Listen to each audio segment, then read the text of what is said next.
Hey, welcome to Integrative Preparedness. I'm Steve Smith. I hope the wind's not too much for you to hear me. I tried to get behind some trees. I don't know. We'll just kind of see how it works. I didn't intend to make a video today, but we came out to a park. It's kind of a place that we come to and check in occasionally. Haven't been out here since fall, so wanted to kind of see what was out here, if anything had changed. Keep in touch with it. I don't talk a lot about bugging out like most of the other creators who are smart. Bugging out is your very last resort.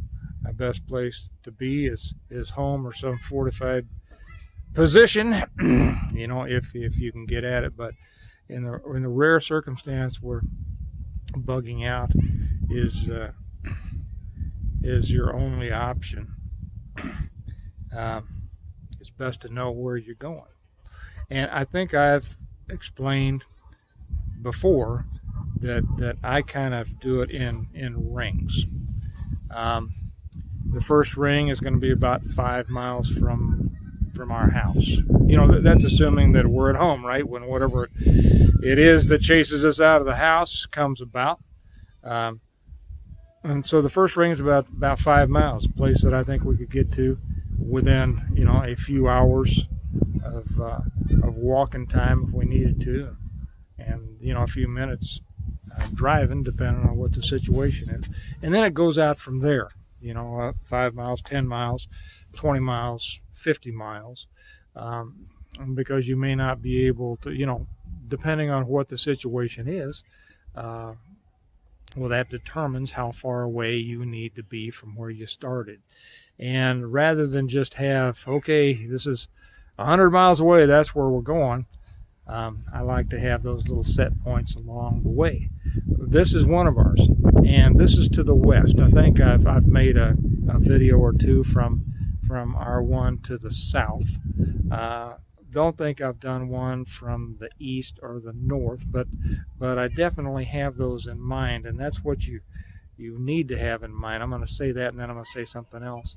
What could be the cause of your having to bug out, because everybody's minds are on the Russia-Ukraine things. Everybody's thinking about nukes. We're in kind of a target-rich area around here.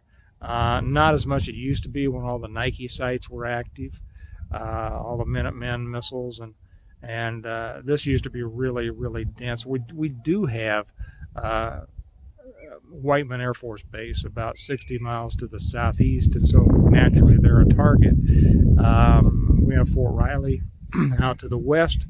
They, of course, would be a target. We've got some smaller stuff around. Fort Leavenworth is not really going to be a target. But the extent to which we would be targeted, would depend on those kinds of things, I would think. We also have some I don't know what you would consider. I'm not even sure what it's called, but we have some weapons plants around and things like that. So yeah, we might be targeted if they ever decided to get this far inland, which I think is probably a low margin bet. But just in case, it's always good to have a plan. So that's what I want. I want to know, depending on if I did see a flash, where's it coming from, and I probably want to go the other way. Now that also depends on wind direction. That depends on time of year around here, and you want to keep that in mind. Something pops off at Wolf Creek Nuclear Plant, or a meltdown. Well, I've already looked, and I know what the wind patterns are at different times of year. And I'd have to go look in a book to remember, but I have a pretty good sense of time of year and how the winds are the prevailing winds, and so that would kind of steer me in the direction that we need to go. One of the most important things that I keep in mind is a water source, and that's why we're out here. This isn't a big lake. I'd call it a small lake, but big enough that it pulls some people, and you can do a lot of fishing around it. And it's got good areas. there's a lot of land beyond the lake itself, so you have a water source, and a lot of land that you can make your home if you need it. It's better than if you're out on the prairie or someplace like that. It's got a lot of woods, a lot of kind of sheltered areas to start with, and we got a little girl on a scooter going behind you. A lot of nice people out here, and so there's good fishing out here too. Now, would you want to come out here with just your bug out bag? I wouldn't suggest it. That's why you want to have as much as you can get. If we're talking about nukes, depending on where you are in a city or a smaller town, you're probably going to be able to take your car if you time it right. And if we were able to do that, we have a lot that we would bring with us. But you want as much as possible. But like I said, the main thing to me is I always want my bug out, my rings of the bug, whether they're the 5, the 10, the 20, the 50-mile rings. It's always got to be someplace close to a water source, a dependable water source, not some creek somewhere or some small river that might dry up. So think about that, and people will say, well, doesn't that? There's a lot of people who go out there for recreation. They'd come out there and try to try to take your stuff or stuff like that. There are always those people that think that.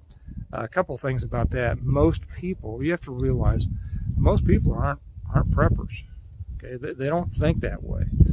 Most people are going to hunker down in their house, or go next door, or go to Aunt Millie's, or just run around in a circle screaming, and so they don't have that in their mind. If for those who do come around and finally say, I think we better leave the house and go to the lake, which I think is probably less than 0.1%, they'd be coming late, and hopefully you'd be set up. You ought to be set up. Depending, if you're stopping at your primary, your first ring, you ought to be there in a matter of a couple of hours at most, and then make a determination as to whether you need to stay there for a little bit longer or whether you need to scoot on, and then do it quickly. Don't hang around and discuss. And you got to be quick on your feet. You got to be nimble in your mind and make these decisions without a lot of doubt and a lot of discussion. And the person who is most tuned in needs to be making the decisions without a lot of committee input. So let's see if there was something else I was going to say. Oh yeah, and then and some people will say, well, but then it's going to attract a lot of other people. Then you're going to have people wanting your stuff. Well, like I said, you ought to be there first. You ought to be well set up. You ought to be established. And so if people come along, then you get to practice your interpersonal communication skills, your ability to deal with people. And I think that's an area that a lot of preppers kind of push to the side, especially the lone wolves. They don't realize that, hey, you're in a community now. Probably you're going to be in some kind of community when it all goes to pot, and so you're going to need to be able to deal with that community. If you think that you're the leader, then assume that position. Be the leader. If you're not a leader, then okay, you're the leader of you and your family. Don't turn yourself or your family's safety over to someone who just has a big mouth and seemingly managerial skills if they don't know what in the heck they're doing. That's the time maybe you don't stay with that group and you move on. But being able to deal with people is extremely important, and to set your I hate the term boundaries, but yeah, to set your boundaries so that your family's welfare, your group's welfare is number one. That doesn't mean that you victimize other groups at all. It means that you maintain your strength so that you can be provide proper leadership and proper support for others. And if they're just not up to it, like a lot of people won't be, and they don't understand the wisdom of your decisions, then you need to cut them loose, because you can't allow ignorant people to jeopardize the safety of you and your party. So anyway, I just thought I'd talk about that. We get out here and we take a look at the different places, and kind of keep tabs on those places that I've already identified as our ring locations if we need to get going.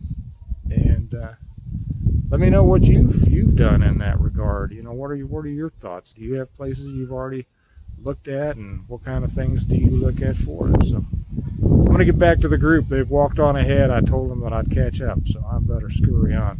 You all have a great day. Remember that we prepare well today in order to live well tomorrow. Part of that preparing well is even having those things in mind that you may never use, and that is, if you need to bug out, where do you go? You all have a good day. I'll talk to you later. Bye-bye.